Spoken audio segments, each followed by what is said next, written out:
Welcome to the Trade Talk Showcase on Brownfield. I'm anchor reporter Megan Grebner. With us is Tim Koch, Chief Credit Officer with Farm Credit Services of America. Hello. Hi, Megan. Thanks for having me. Thanks for being with us today. Today we're going to talk a little bit about 2020, which has been interesting with disruptions from COVID-19. Let's start first and talk a little bit about really the ag economy and farmer profitability as we look at this year, regardless and taking into account those disruptions from COVID-19. Yeah, 2020 will certainly be a year that we'll remember for a lot of reasons. And if we go back 4 or 5 months, the overall outlook for agriculture wasn't very good. At that point in time, commodity prices were really low.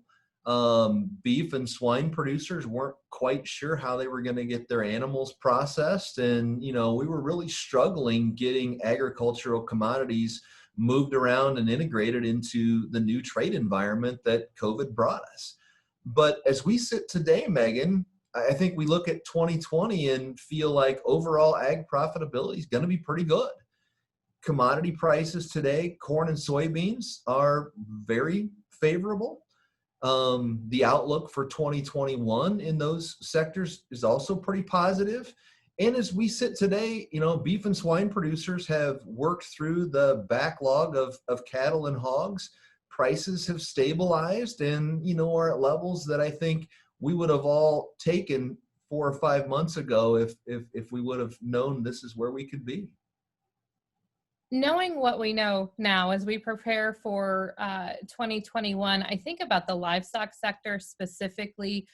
Right now, we know that COVID cases are rising in parts of the country. Do we get nervous, especially this time of year on the pork side of things, that backlog or that shutdown could happen again? And what does that potentially do for profitability for producers in 2021?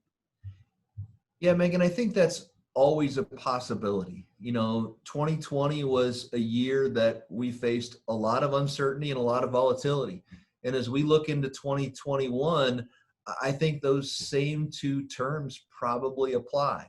Now, I'm optimistic that the processors have taken some pretty substantial steps to ensure that we don't have shutdowns, at least at the same level we did in 2020.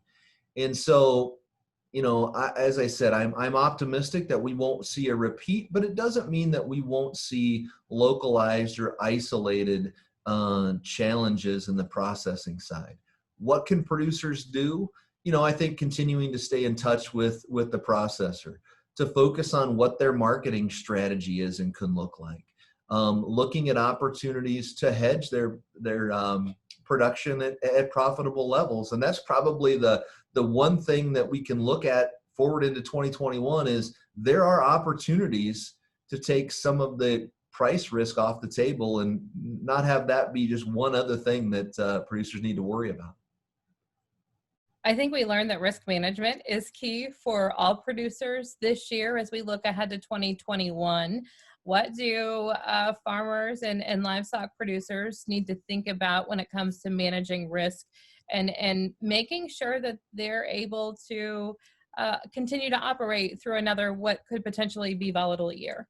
Yeah, no doubt, Megan, that having a defined marketing strategy is a really important aspect of navigating any year, but certainly years where we anticipate volatility and perhaps even turbulence in the commodity prices just makes it more important. But, as we talk with those producers and what things are important, it's understanding what their baseline assumptions are. What do they anticipate their overall cost structure is going to be? One of the things that, we ask producers is, if the price environment today drops by 50 cents, or if you're talking about the protein sector, if it drops by $3 or $4, how is that going to impact your operation? Can you afford that level of drop? And if the answer to that is no, then have they considered looking at some various strategies to price at least a portion of what their productive capacity is? Other assumptions that I think are potentially in flux for 2021 is, what will we see as far as acreage shifts? What's the overall export market going to look like? China's become a pretty significant buyer of U.S. ag products, and it's really pushed, pork to a certain extent, but certainly corn and soybean prices higher. If individual producers think that's going to continue, that might impact what their decision is. I'm not sure we can ever fully anticipate knowing what China is going to do. So maybe we need to take advantage of it while it's in front of us. Strike while the iron is hot. So to speak, yeah.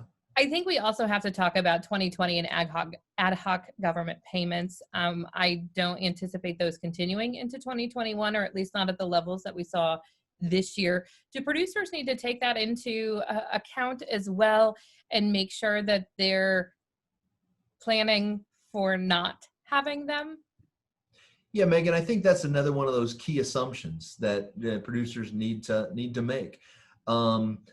We tend to agree with you that I think there's a pretty low probability that we see the same level of ad hoc payments in 2021. And I think we personally believe that it'll be significantly lower. But where the current price environment is, there's still an opportunity for profitability in 2021, at least based on what we know today. Now, unfortunately, that can change, but that's another component of the strong profitability from 2020 is not only the commodity prices, but very strong levels of ad hoc payments that people have seen.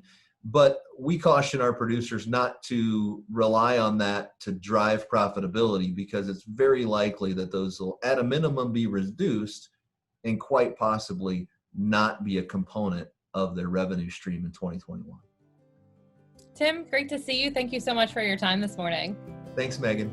That's Tim Koch, Chief Credit Officer with Farm Credit Services of America. I'm Megan Grebner for Brownfield.